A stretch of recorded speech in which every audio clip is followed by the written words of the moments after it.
Okay, we're gradually starting with our webinar, which is following up on the webinar we had a week ago. And we're discussing this time the results of the council meeting on the 23rd of April. But of course, we want to go beyond it and say what are the current debates following that council meeting and proposals on the table. I'm going to make a short introduction on the issues which are the core issues which we will be debating, and then I will introduce shortly the panel which we have today. So basically the central issue which is now on the table is that public spending will have to take a big role in any sort of dealing with the crisis, and of course also initiating and sustaining a recovery. The reason why public spending has to play a big role is that the other elements of demand, consumption demand, investment demand, will be rather hesitant. There is a strong growth of unemployment, the fear of further unemployment rises. There is a worry that the current interim support schemes might run out. And similarly for companies, they have experienced a dramatic loss of revenues during the lockdown, which is still going on. They got indebted. And they are, of course, also unsure about the speed of recovery. Therefore, private investment is supposed to remain very low. And the last component which could come forward are exports. But we know that international supply networks have got a big hit during the crisis. And this is likely to have some also more permanent or at least lasting effects. And of course, there's the worry about recoveries in the major export markets. So economists are rather unusually unanimous in their views that public spending will have to play a very major role. However, the core issue, in a sense, which we're also going to discuss, is that the scope for state spending can be very different in different economies, especially we are discussing the EU, but of course that is true globally. And the core of the current debates and the political process around that is basically trying to deal with this core issue. We know that some countries are starting off with very high public debts.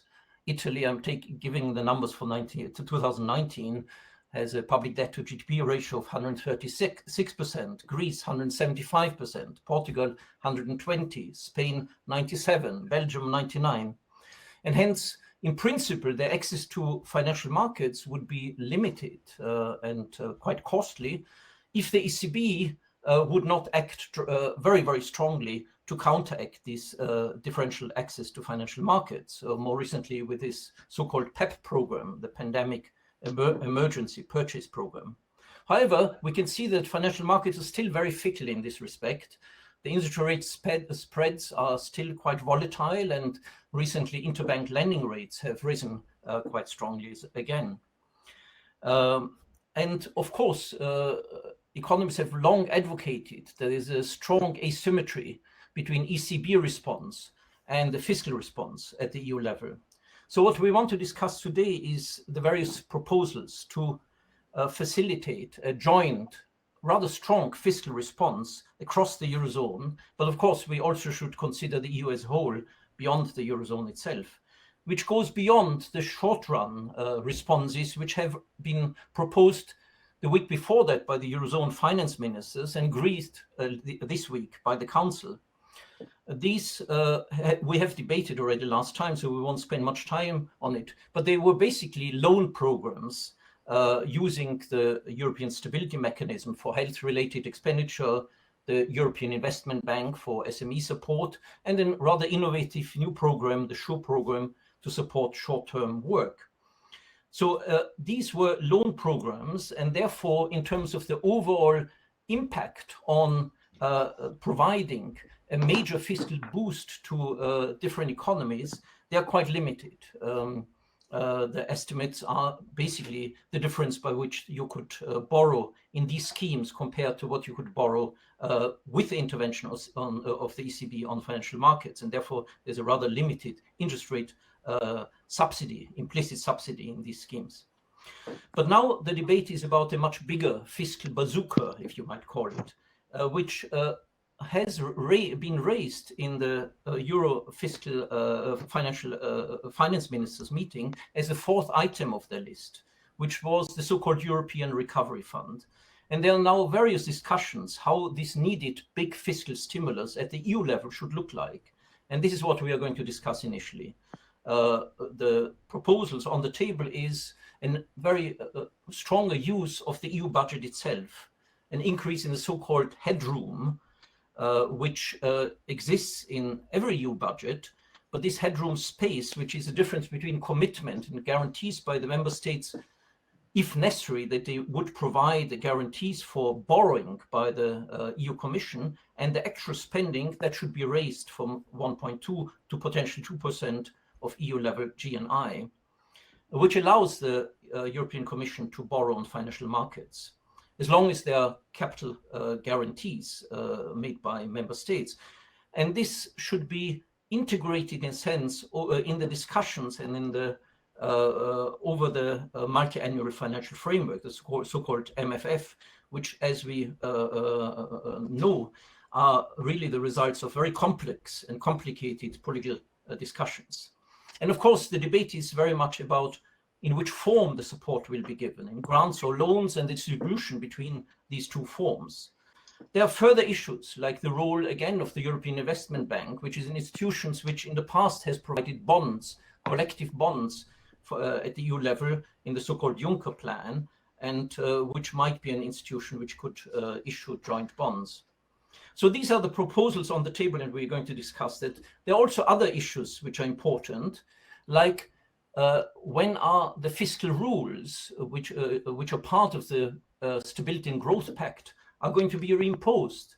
They have been temporarily suspended, but if you remember, the fiscal rules oblige member countries of the Eurozone, of the Monetary Union, to keep fiscal deficits below 3% of GDP and try to aim towards a public debt position of 60% of GDP, which sounds absolutely unrealistic in the current context and which will remain unrealistic for the next 3 years. So we have to discuss in which form fiscal rules might be modified and when they would be introduced.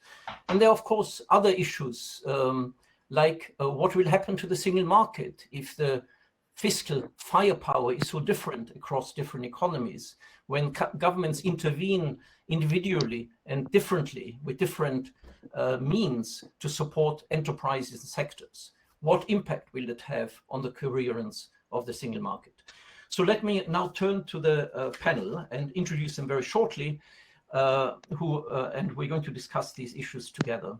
So first, Agnès Bénassy-Quéré, you might wave your hand so that people know who you are, is professor at Paris 1, University of Paris, and also the Paris School of Economics. She has also been, over a 5-year period, the chairperson of the French Council of Economic Advisors, the advisory council to the Prime Minister. Peter Bofinger is a professor at the University of Würzburg and also had a very long stint between 2004 and 2019 as member of the German Sachverständigenrat. And Anna Maria Simonazzi is professor at Sapienza University of Rome and also head of scientific research of an important research institute of the Fondazione Giacomo Brodolini, working on labor, macroeconomics, and European integration issues. I should still introduce myself. I'm Michael Hannesmann from the Vienna Institute.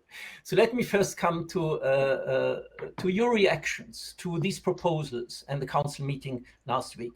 Agnes, may I start with you? Okay, thank you. Thank you for the invitation. Hello, everybody. So I think the reactions to the proposal of the councils was directly related to the expectations. So those who had low expectations were quite happy.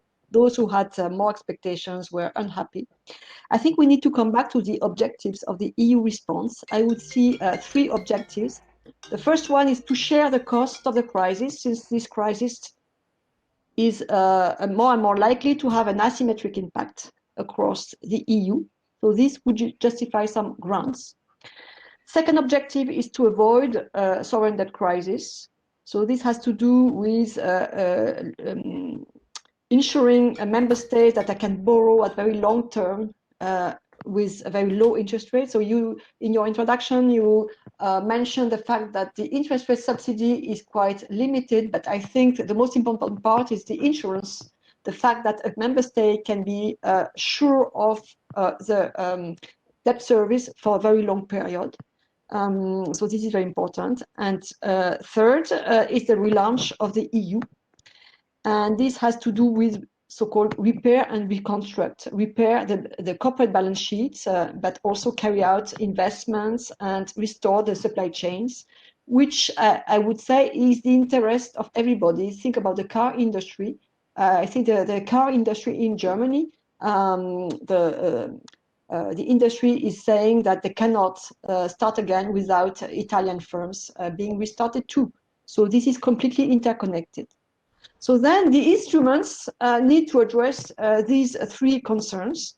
And we have basically three kinds of instruments. The first is the European Investment Bank and the decision to allow the EIB to extend more guarantees to SMEs, to banks when they lend to SMEs. So this has to do with supporting the balance sheets, well, unfortunately with more debt. We will maybe discuss the equity thing afterwards.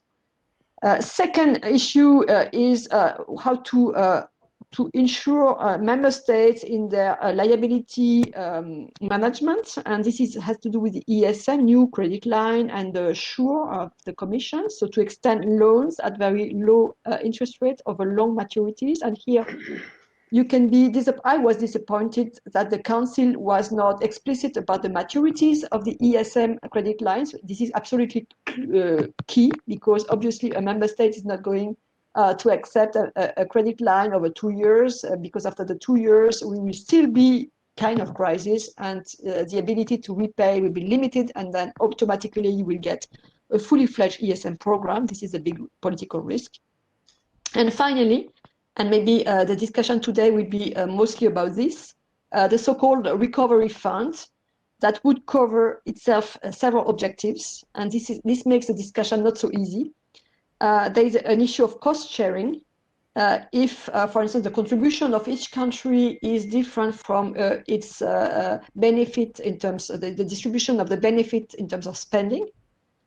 And but it has also the objective of relaunching the economy. And I would stop here in saying that maybe we would need to have a consistent strategy in terms of the relaunching of the economy before thinking about the funding.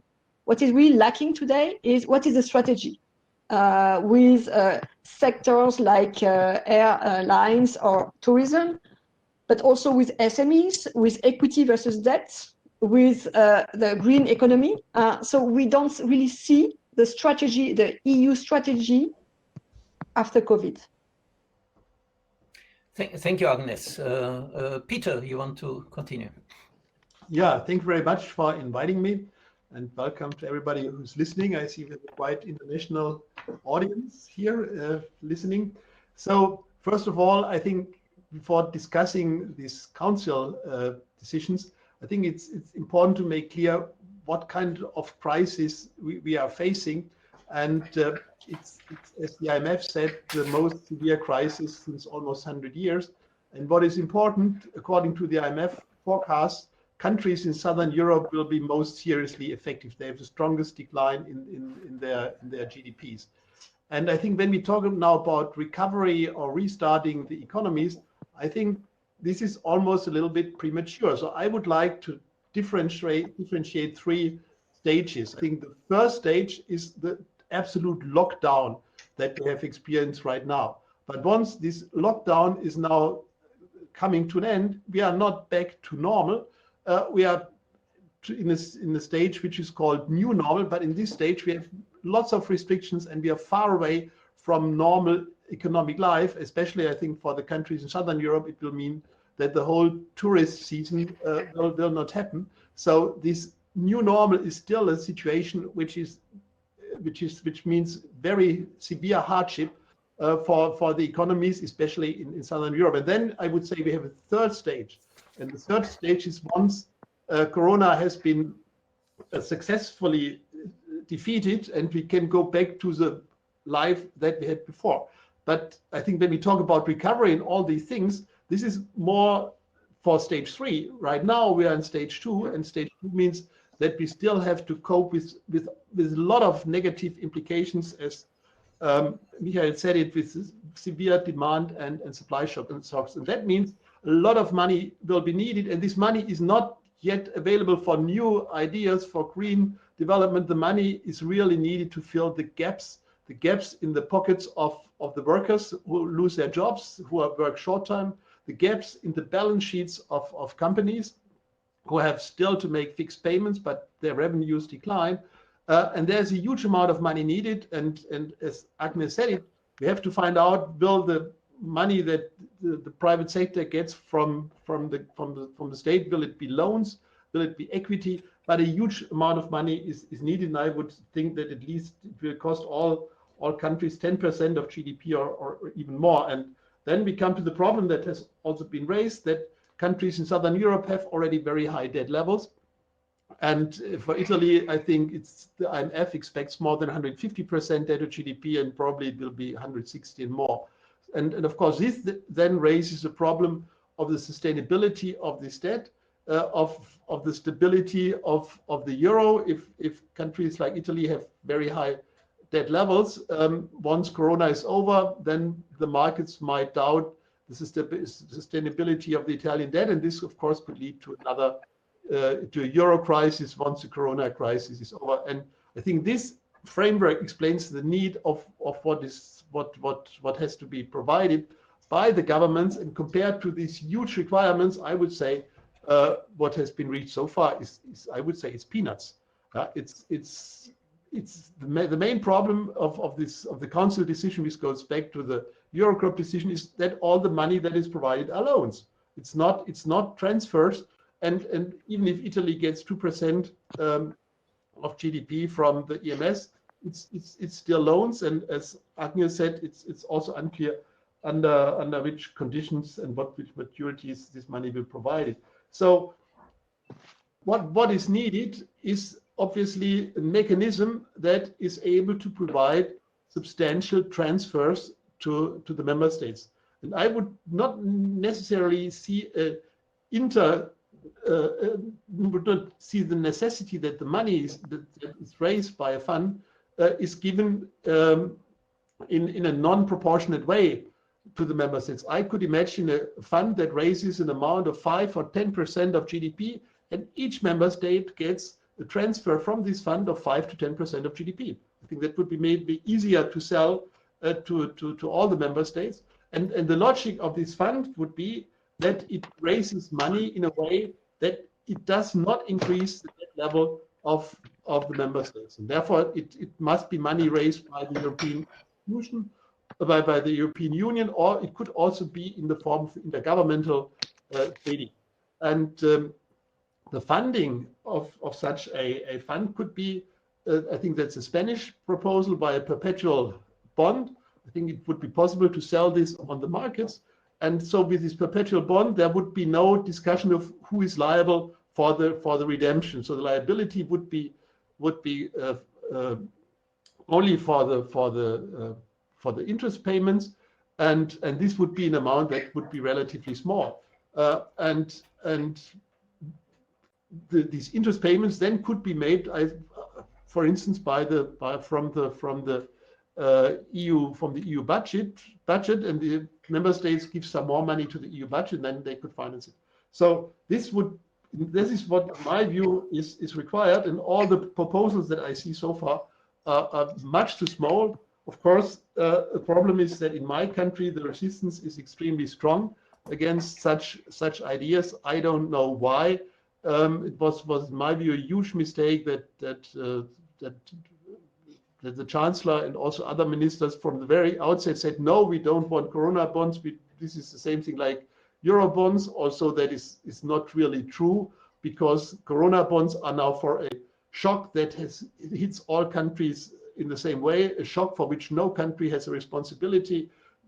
Corona bonds, or a fund, which I envisage, would be a one-time event for the special occasion, but could also make clear for what the funds should be needed. Therefore, I'm very frustrated, I must say, about this reaction in Germany. So together with prominent German economists, we have written some weeks ago a manifesto for Corona bonds. And but while I think Corona bonds by itself are definitely no longer an option, maybe the recovery fund could be designed in a way that it comes very close to such ideas. Thank you. Thank you, Peter. I think I will give you, of course, the possibility to respond to each other's, also to the proposals. But let me first bring in Anna Maria, and I would also still like you to take up this point about fiscal rules, because it's not just an issue about sustainability of debt in Italy, because Italy had a sustainable debt situation given the intervention by the ECB also over the last 10 years. Nonetheless, the economic impact of the previous financial crisis and the likely impact of the current corona crisis is heavily dependent on what sort of fiscal policy framework will have to be followed by Italy over the next 4, 5, 7, 8 years. And therefore, the issue of what sort of fiscal rules will be applied and when they will be applied is a central issue. Anna. Yeah. Well, thanks for inviting me, and hello to everybody. What did the meeting achieve? Well, the idea from the South, I think, is unanimous, not much. The new Troika, we can call it, the European Stability Mechanism, the SURE, and the European Investment Bank, made a package worth 540 billion euros, of which approximately 54 billion for Italy. This size is reasonable, even when compared with the Italian measures. There has been, they are, as you mentioned, they are loans whose conditionality and maturity is kept vague. There is, for the recovery fund, nothing is really known, not its size, not its timing. As you said, Michael, it is linked to the multi-annual financial framework. It depends on the possibility to increase the budget from 1 to 2%. There is a strong disagreement on proportion between grants and loans. Often, I have to say, on arguments defined repulsive and senseless by at least some participant. So, my conclusion is that it is window dressing. Meeting after meeting, the image that is perceived by the struggling population in the South is that there is a governing class that is totally unaware of the dramatic urgency of the situation. Nothing came out in terms of concrete measures in 2 months. Apart from apologies for the inaction, but to paraphrase the title of a song of an Italian chansonnier, if only I could eat an apology. So when and if something will come, it will be too little and dramatically too late. Lockdown firms will not reopen. Furloughed workers won't find their job anymore. And as you said, in the absolute absence of the European Union, countries are left alone to cope with the disruptions of their economies. And here, the huge differences between member states' fiscal situations determine an enormous difference in their ability to intervene. I don't need to mention the data of the GDP, the intervention of Germany in terms of GDP compared to Italy. So we are left, as you said, with the European Central Bank, which has changed its rules to accept as collateral assets that have a credit rating below investment grade, so to shield sovereigns from downgrade. And it has lifted the self-imposed limits on the share of public securities and all that. This will give it the possibility to intervene. It has estimated between 1.1 trillion euros and for Italy, about 10% of the Italian public debt on top of the rolling over of the securities. So all well? No, because as you mentioned, Michael, the European Central Bank is not doing as much as the other central banks are doing. And also because of another thing, that it's up to the European Central Bank whether or not to intervene. And the past experience has shown how this choice has affected economic and political developments in the various countries. Technical decisions can affect spreads, agencies' ratings, refinancing conditions, the sustainability of the debt, and even the fate of governments.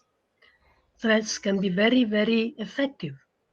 So I think that these considerations are important to understand the climate in the southern countries and the widespread feeling of having been abandoned.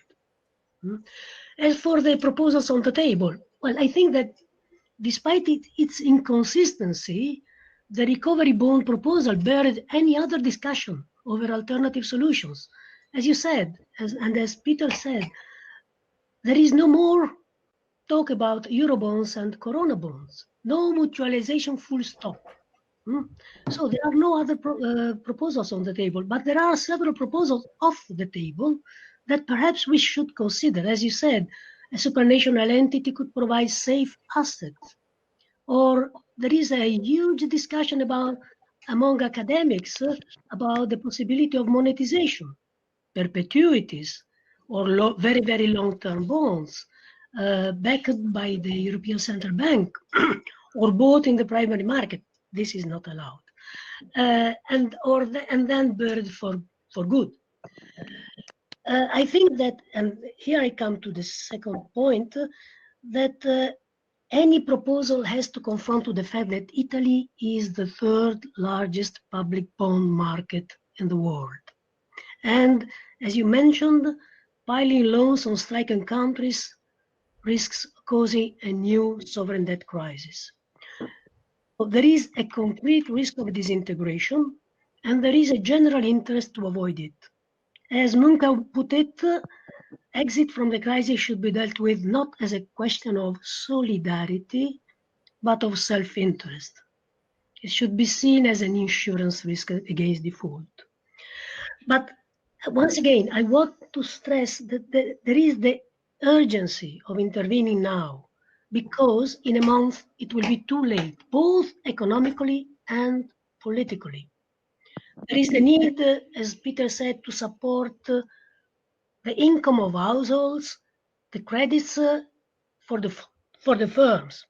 Many of them won't be able to survive anyhow, so that in the medium term we shall need to intervene again to avoid a new, more severe phase of debt deflation.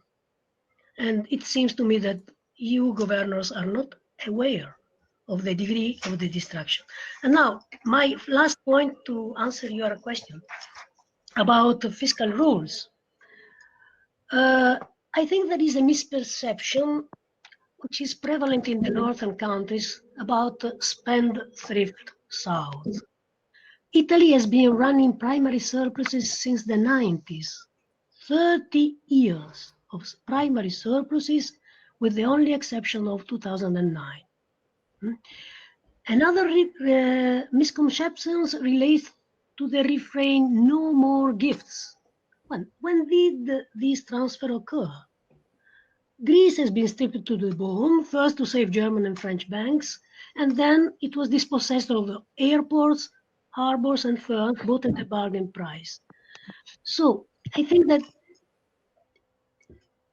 if we look at the experience of Italy, as it has been observed by an economist, Servastor, it is in this situation not because it didn't respect the Stability Pact, but just because it respected it. And the effect has been austerity, decrease in income, and slow growth. So I don't think that we can go back to the pre-coronavirus situation, not even with the rules that we had there, because not because of injustice, but because of non-sustainability. That's it. Okay, Anna. I think from now we'll go to somewhat shorter contributions. Agnes, I wanted to ask you to respond a bit to the other two speakers. There were some proposals and also very, very critical positions in relation to what has been achieved so far. You also made some critical views. There is not really an EU strategy in concrete terms on expenditure patterns, but somehow you also recognize that there were initiatives going on. Agnes. Okay, yes. So I think Anna Maria is completely right to recall the fact that Italy has been a net contributor to the EU budget so far, and achieving primary surpluses over time, except for in 2009. And also with very good results in terms of export and competitiveness. However, I would maybe take the role of German for for a minute. And I think it's not right to say that nothing has been decided so far. I think the SURE initiative is really sizable. It's targeted to unemployment, to short-term unemployment. And the size is commensurate for a lockdown that would not last more than, say, 2 or 3 months. But going further, so I understand that, sure, of course, it's loans, it's not grants. I think we are moving slowly towards grants, but it's a big jump. And joint borrowing raises some difficult legal issues because the EU budget needs to be balanced every year based on the treaty. So there are tricks to get around that, but it's not easy. And I would say above all, the federal jump, fiscal federalism is a big jump. And I'm not so surprised that it's taking a lot of time. So, and in between, we have the ECB, so more or less, we have the very short-term fix. If I can also answer to Peter, I think the total debt of, say, Italy should be understood as Italians' debt, sovereign debt, plus the commitment to serve the future EU debt. So it's not right to say that if there is a joint borrowing, that this is no longer Italian debt, because Italy will have to find fiscal resources to serve this common debt. And this will be fiscal resources that will not be used to serve the national debt. So I think we need to have a comprehensive measure of debt sustainability, and perpetual bonds do not really solve the problem. I understand that the rollover risk is no longer there, of course. It doesn't mean that the ECB would keep them forever in the balance sheet, because there is a market for perpetual bonds and they can be sold on the market. They would hold an interest rate, possibly. So I think it's a question of optimization of debt issuance by the EU and by the member states, whether it's better to have a very long-term debt, like 50 years, or a perpetual bond. I think this is something we cannot decide. It depends on the price of such debt issuance. So I would not mix up the strategy in terms of maturities, and for sure we need very long-term debt, but then whether it's very long-term or perpetual, I would leave it to the agencies that are in charge of issuing this debt. And about fiscal rules, I think we have a big problem just after so we should avoid the mistake that was done in 2011 and 12 to adjust too fast, and then we had a second crisis in the euro area. Nevertheless, and also the tools, I think we need to be rethought. For instance, we will come up out of the crisis with a lot of off-balance sheet liabilities. These need to be incorporated in the analysis of debt sustainability. On top of that, I think a tool that is used by the IMF is very powerful. The gross financial needs may be more accurate to measure fiscal sustainability than the primary deficit or the structural deficit. We will have no idea of the output gap. So these things will not be very operational in the next months. And I would finish with the strategy of the EU. I think this is something that is not enough discussed. We need to design a strategy in the short term. It's not the long term, it's the short term, to have to recover the mobility of the goods while the mobility of persons is still not there. So how to restart the supply chains with the mobility of the goods while people stay in their country or even in their region. So I think it's a big challenge. And another challenge is the level playing field. So we see today that, for instance, the Italian government has less firepower to help its companies than the German government.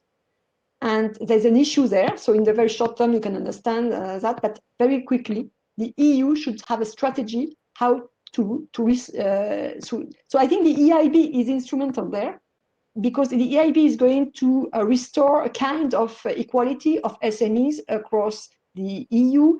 If German firms ask the German guarantees, whereas Italian firms, for instance, ask the EIB guarantee, you can have something like that. But after the global financial crisis in the euro area, very soon there was a harmonization of debt of bank deposit guarantees. And I think something like that should be a design for SMEs in the EU, a kind of cap on the guarantees. In Germany, there's a 100% guarantee on bank lending to SMEs, and firms in other countries cannot get the same kind of guarantees, and there's a risk of an uneven playing field down the road. Thank you very much. Let me just let you respond to some of the comments made by people watching our webinar. And I think you could include those in your responses and debates with each other. So one is by Hannes Swoboda. Well, he says to our discussion, I think just complaining is not enough. We should work on the Spanish proposal mentioned by Bofinger. And looking at the financing side, not only on the financing side, but also on the expenditure side. I think that complies a bit with what Agnès initially said. We have to have a strategy on what programs are going to be supported. And it could very well be that the political support could be mobilized more easily if one thinks about programs for re-employment, fighting youth unemployment, supporting particularly sectors which are, as a joint effort, which are under a lot of pressure in many countries. In fact, the tourism sector is relevant for both the countries which send tourists to these destinations and the countries which have the tourist destinations. So I think if one couches a grant program in the form of expenditure programs which really get widespread political support across the union, it might be easier to communicate that. And then there's a question to Anna Maria. What would you like to save, Italy or the euro? Would it not be better for Italy to quit the Eurozone and print money like the Bank of England? Let the ECB buy more and more bonds. It's just prolonging the crisis and sweeping problems under the rug. And probably a last point made, in terms of future economic planning of recovery, wouldn't it help to think in terms of regional development rather than support to countries? Even Eastern Germany can be considered a candidate beneficiary of development programs. So the regional dimension and not just the country dimension. Peter, you want to respond to some of these comments and also to the other panelists? Well, as far as the expenditure side is concerned, of course, you can find out interesting programs for what the money will be used. But in my view, the need for funds is so huge that it's mainly kind of blood transfusion that the countries need. And you would just give 5% of GDP to each country to somehow make it possible for each country to guarantee the survival of its firms. That what Anja said, now people are saying, okay, when Germany is able to provide warranties for its firms and the others can't do it, And I think what is now at the stake is just the survival of the whole economic system for the next few months. I think we are discussing, I think we do not see the severity of the situation. So of course you can say we need the money for structural development, for regional development, for ecological things. But I think it's just about the survival of the economic systems. And therefore I would just give plainly 5% of GDP as a transfer to each member state. And there are so plenty, the needs are so huge that I think it's really a luxury to start discussions. Will it be for structural, for regional? So, and so that would be also a little bit my response to Agnès. If you say we need a big jump, yes, we need it, but otherwise we won't guarantee the survival of the euro area and the survival of the countries. So I think this crisis is really unique, and we need unique measures. And if we are just within the lines of the little bit SURE program and a little bit EMS, this is absolutely insufficient in my view. And as far as the Italian debt is concerned, so if the debt is raised by a supranational institution, it's not counted as a national debt. I think that's also right now the EMS debt is not regarded as national debt in terms of the Maastricht criteria. And so I think that's, in my view, the chance to transfer the debt from the national level to a European level where it's not counted as national debt. Of course, you are right. If then payments must be made to fund the interest payments of such a fund, in a kind of sustainability analysis, it doesn't really change things. But I think from kind of marketing purpose, it's much better if the Italian debt level is 10 percentage points lower, even if Italy has to make payments for forever, if you have a perpetual bond, to finance such a fund. And the final word to the fiscal rules, I think we should be also in this regard very clear. I think the fiscal rules, especially a 60% debt to GDP ratio, has become completely obsolete. It was already obsolete because no other major currency area in the world is only close to 60%. They're all in the range of 100. Japan is 200, will reach 250. So we have to open this debate and say, let's get rid of a completely obsolete benchmark, which was not derived from any kind of scientific analysis. We have to start new, and because if we stick to 60% and Italy has 160, it only means that Italy needs a huge debt restructuring, and this is not something that we want to have. Yes, Anna, the question was about Italy leaving the Eurozone and possibility of having independent monetary policy. Of course, this would be an enormous shock to the Eurozone as a whole, if it survives at all, and the EU as a whole. And as we've got, even the some probability of that happening would lead to major runs on financial markets, etc., already on the sustainability of the Eurozone as a whole. And the other issue was this regional dimension of which, of course, in Italy has particular historical relevance in terms of support mechanisms. Anna. Yeah. Well, first, let me add to what Peter said, that austerity is no longer not advisable, and we should scrap the 60% rule. But austerity demonstrated that it is not working. It doesn't lead to growth.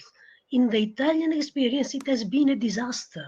So we also should change, I think, the economic theory behind our economic rules first.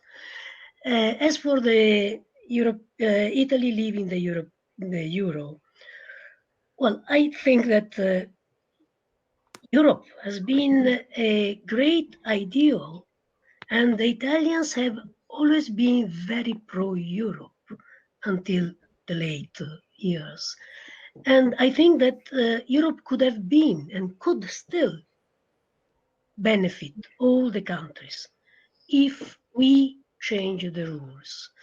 And not only the Stability Pact, but also the idea that has led the construction of the European Union as if all the countries were on the same level playing field. I mean, Italy is not at the same level of development of Germany. Greece is not Austria. And the idea that we could have the rules and the market taking care for all the countries and the development and the convergence of these different countries was wrong, and it has been shown wrong. And this applies also to the regional development and to what to do with the European Investment Bank, funds, and all that. If we start from the idea that we can apply the same policy of subsidy or help to the same firms in all the countries and expect that all react in the same way, this is once again wrong, because firms are different in the different countries. And when we talk about industrial policy, if we look at the industrial policy in Germany and Italy, they are two very different things. In Germany, there is a network of firms, innovative firms, of banks, cooperative banks, of research centers, of institutions. They are doing an industrial policy that is not so evident. It goes under the radar, but it shows the industrial complexity of the German economy. If you look at Greece, Italy, Spain, they need a different kind of industrial policy. They don't have that network so thick and so responsive. So you need an intervention which is different and which has been much more evident. And that was the industrial policy that the European Union didn't allow. So we had different mechanisms working on in the different countries, which were different in structure and institutions. And that, I think, was the main mistake. So if we want to stay together, first, as I said, we have a problem of survival. So the measures have to target the income of the people, the survival of the people. But while we are spending this money, it is true what Agnes said. Think about a strategy, a design, so that we can direct these investments according to the needs of the different countries and taking the measures that are according to the different characteristics. Countries are different. And if we don't tackle their differences, we won't have convergence. Thank you, Anna. Well, there were a number of comments, one by Gertrude Tumpel-Gugrel, who brought us back to what seems to be really the more concrete policy issues on the table, which is the increase of the EU budget, and also by by Carl, about how the recovery strategy is sort of revamped into the MFF program. How do you see this concretely developing in the next weeks and months as the debates and the political processes develop around the EU budget and the MFF? Agnès. Okay, so the good point with the MFF is that it's truly federal. It's a federal tool.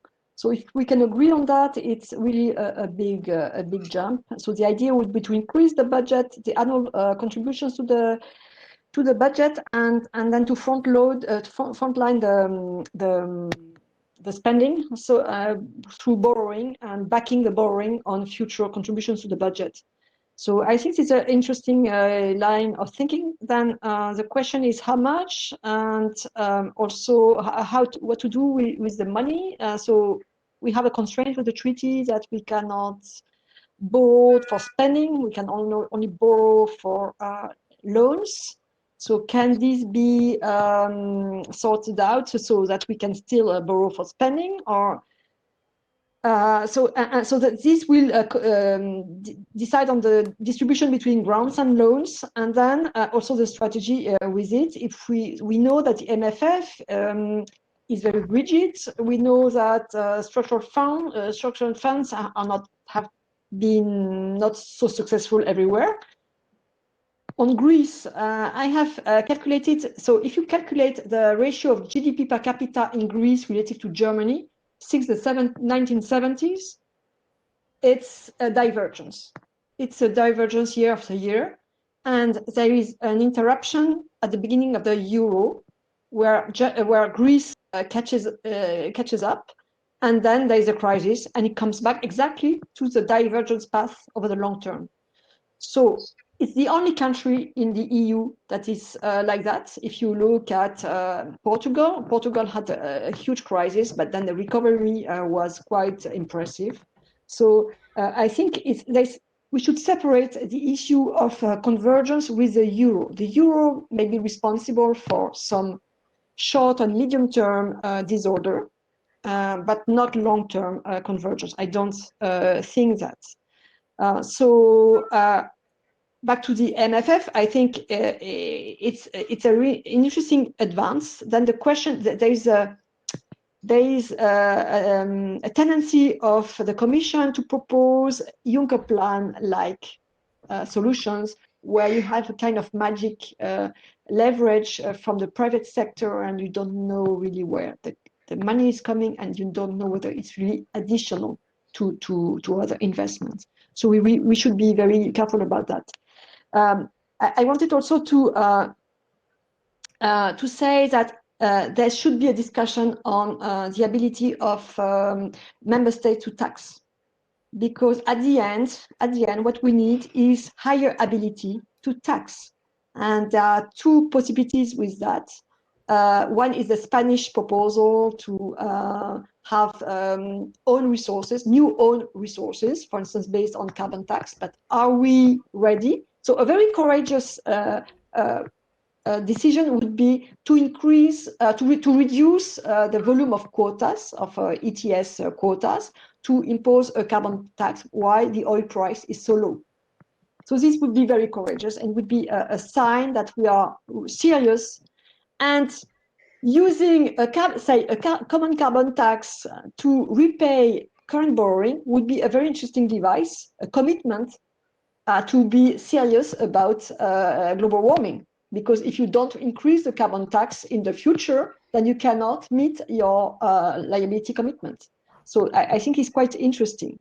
And the other pillar, of course, is tax coordination to close the loopholes in, especially in the corporate income tax. Because you could say that governments and the EIB are heavily investing to support businesses. And some of them will succeed, some of them will fail. So the governments should get something in return from the successes. And the name of this is the corporate income tax. So there would be, and this is not the natural path, because each government thinks about competition and the fact of having low taxation in order to attract businesses.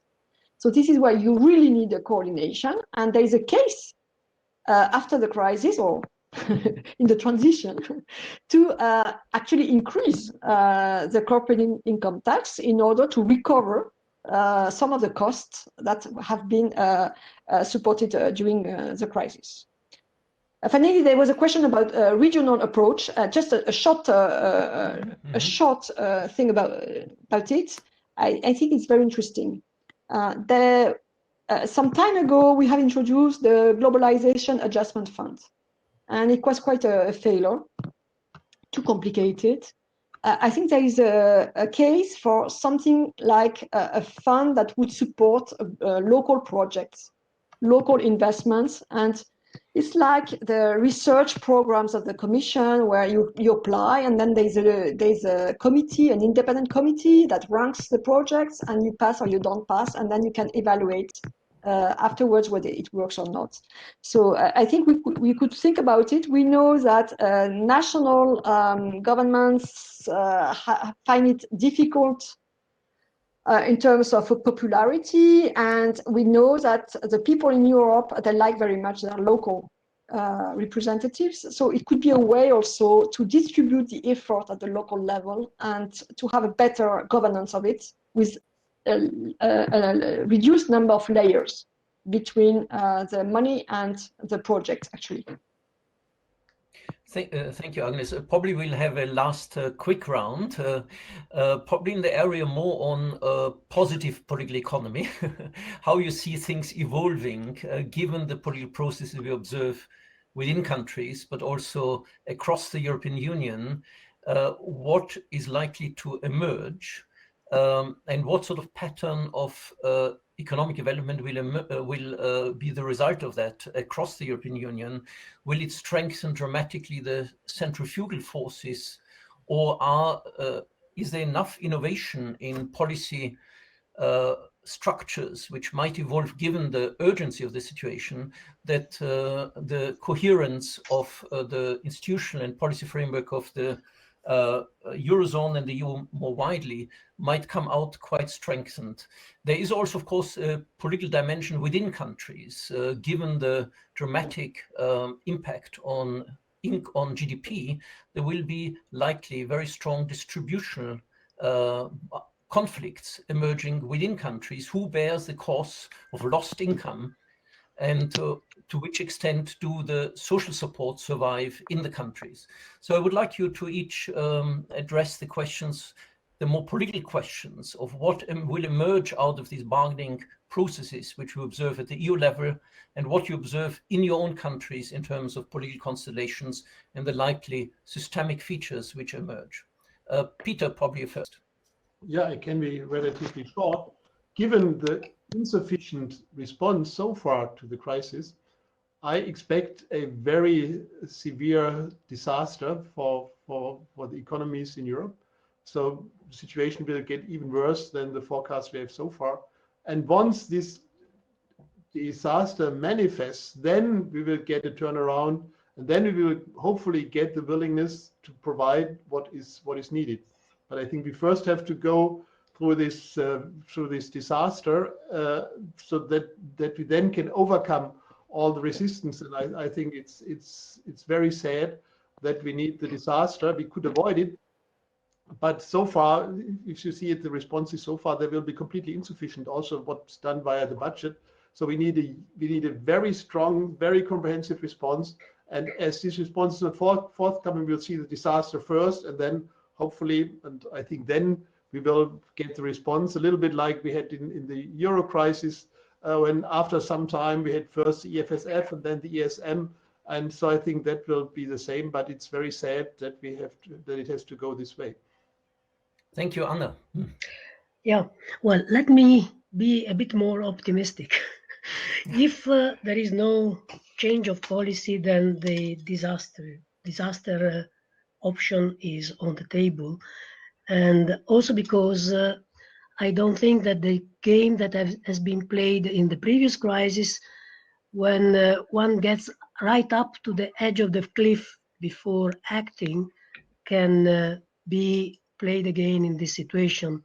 As Keynes noted, once you cannot fool all the people all the time, and I don't think that there will be acceptance in the South for a Greek solution of this crisis.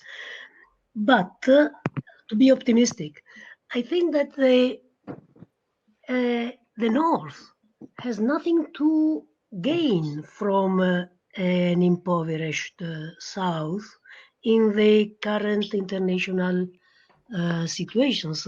China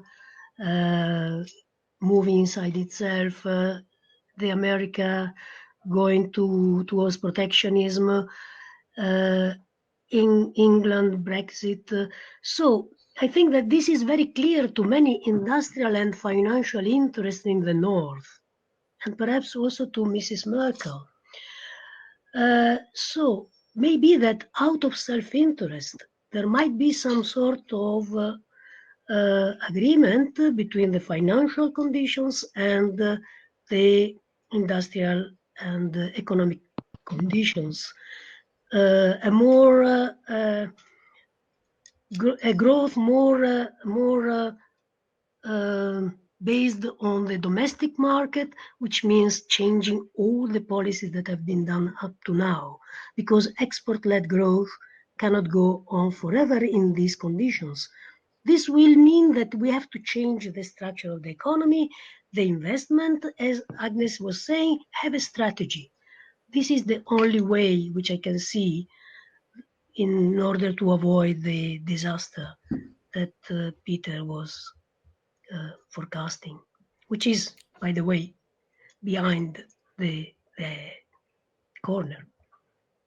Agnes. Okay, so I will start with the Netherlands and then move to my country.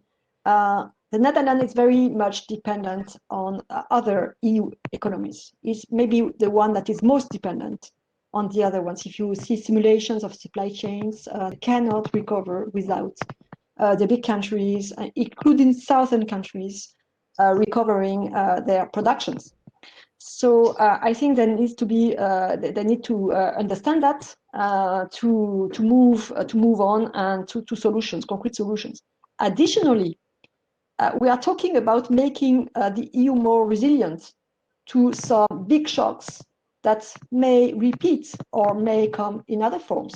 Maybe the next catastrophe would be a climate catastrophe, a flood, and then the Netherlands is under the water. So it may be hurt more than Italy, say. And so we need to prepare some solidarity for any kind of event, a kind of reinsurance system. So the diversity of European countries should not be seen as a problem, but as a wealth, because it permits to do some insurance for big shocks. Then the big question so if I move to my own country, I think there will be very soon social unrest, because the lockdown has shown the inequalities in terms of housing, in terms of occupations, telework, and so on. So there will be, and we were just out of the Gilets jaunes crisis when the COVID crisis came. Okay, I gave an exam during the only week between the strike and the lockdown. There was only 1 week. Okay, so we are a country with a lot of potential for social unrest, and this I think will be key. As an economist, I would like to see, for instance, an agreement to work longer, so to have a pension reform, and to use the money to fund more hospital capacity. But I'm not sure the debate can be framed like that. And I don't know how we can organize at the country level the debate so as to end up with constructive outcomes, with a reduction in inequalities. Maybe it has to do with the wage policies inside the firms, inside the companies, also with taxation. So, and in Italy, I'm quite sure that the issue of wealth taxation will come out at some point. So these are the questions at the country level, the national questions, but they could be eased if there were a kind of a European framework. Thank you, Agnes. Let me close this webinar by also ending on an optimistic note, in a sense that what we see in this crisis, quite differently from what was happening, let's say, after the Great Depression, is an enormous response by intellectual contributions and the interaction amongst people who respond very quickly to policy proposals, to the changes on the ground, economically, socially, even psychologically. And I think webinars like this, and there is a proliferation of such webinars, are contributing to a transparency of the intellectual debate. And I think as far as we can make contributions, that's what we can do. There's enormous outflow of policy papers and contributions. And I think, at least from the point of view of research personnel, we are making our utmost to follow developments and make proposals, as this webinar has also shown. We are planning over the next few weeks also further webinars. The next one will be on the COVID crisis and emerging economies, with some very good economists lined up from India and from South Africa.